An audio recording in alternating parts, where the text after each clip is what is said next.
Good evening, Bumblebee folks. I'm Alexa, the resident emo girl, and even though my own family is a veritable mess, apparently the powers that be have deemed me an expert on dysfunctional family dynamics. Hey look, I'm more of a chosen family kind of gal if you catch my drift. Let me know in the comments what your opinions are on found versus birth family, and welcome to the top 10 unsettling royal family facts you were never taught in school. Number 10, the Queen traveled with her own supply of redness. When traveling by plane, Elizabeth wouldn't leave her castle without her own supply. Well, that's quite an unusual tidbit, isn't it? The idea that a monarch would tote around a personal stash seems straight out of a vampire novel, but there is a peculiar reason behind it. You see, the British royal family takes their security very seriously, and that includes the health of their reigning monarch, or well, may she rest in peace. And it's not because they're secretly undead, even though I'm sure there's an urban legend out there somewhere, but rather a precautionary measure. In case of a medical emergency or surgery while traveling abroad, there must be a readily available source of compatible fluids. This practice dates back to the early 20th century when King George V was on the throne. It's not just any old bags of the stuff, mind you. It's always the same rare type, O negative. The reason being, O negative is considered the universal donor type, which means it can safely be given to anybody in need, regardless of their type.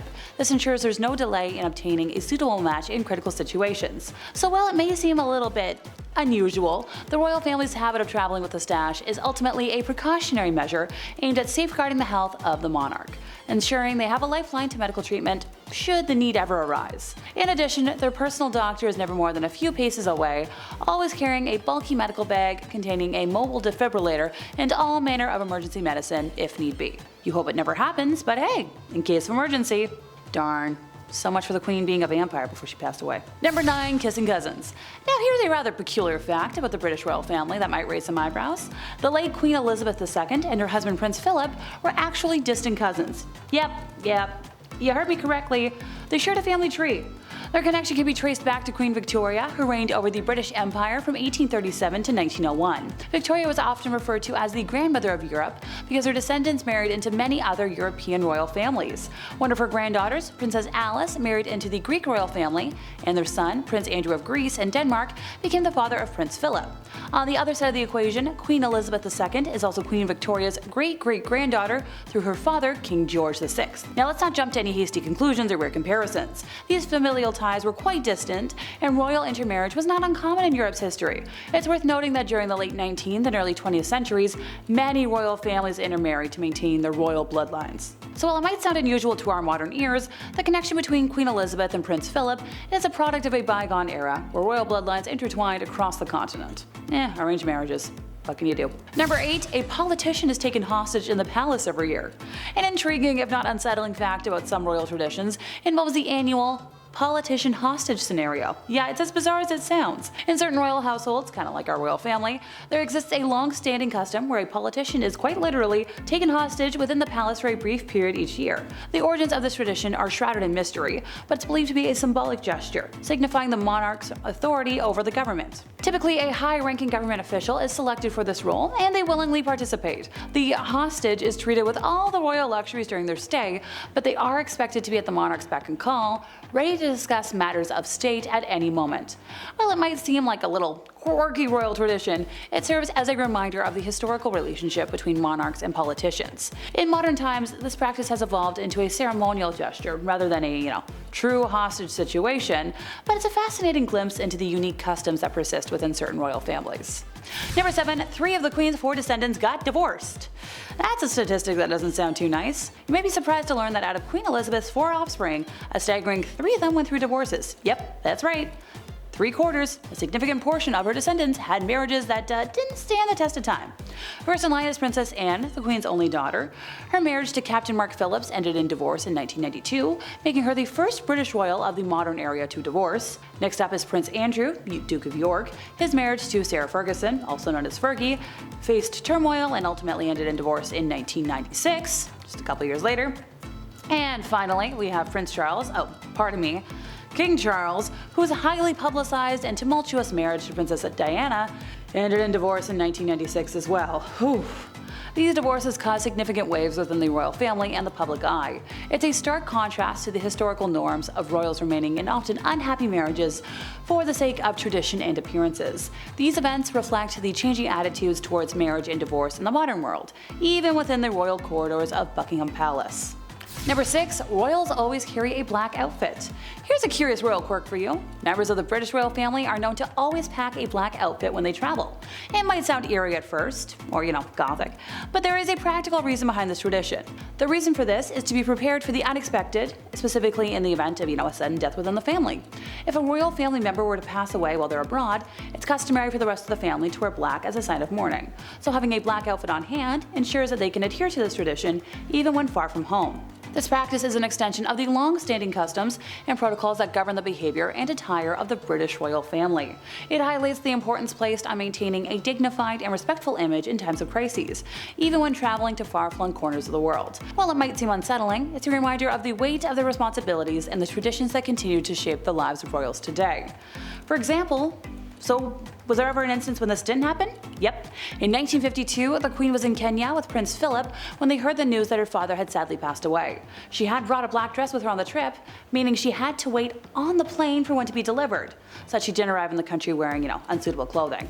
Ever since, don't forget the black dress! Number 5. The Queen had weights sewn into her hemlines. So picture this, the regal, poised figure of Queen Elizabeth II, adorned in her elegant outfits, but what you might not know is that hidden within those impeccable garments were weights. Yep, weights sewn into her clothes. But why would the Queen, or any royal for that matter, resort to such a seemingly unconventional measure? The answer lies in practicality and precision. You see, maintaining that signature royal grace, especially outdoors, can be very challenging when the wind decides to dance with one's clothing. Been there, done that. Not fun. To prevent any wardrobe malfunctions and to ensure her attire remained impeccable, small weights were discreetly added to the hems of her dresses and skirts. This prevented them from billowing or flying up in gusts of wind, preserving her dignified appearance. Yeah, it's not fun when that happens. It's a fascinating glimpse into the meticulous attention to detail that goes into every aspect of royal life, right down to the clothing. So it may seem a little weird to think about, weights sewn into regal attire. It's just one of the many secrets behind the seemingly effortless poise and elegance of the former British monarch. Number 4. Bad news. So remember the need for the black dress I chatted about just like a moment ago? Alrighty, so imagine this. You're a queen, head of the state, and you find out that your father, the previous king, has passed away, not from a personal message or a trusted source, but from a news broadcast. Crazy, isn't it? Well, this is exactly what happened to Queen Elizabeth II on February 6th of 1952. She was in Kenya on a royal tour with her husband when her father, King George, died unexpectedly in his sleep. The news was delivered to her through a radio broadcast, as the remote location had limited means of communication.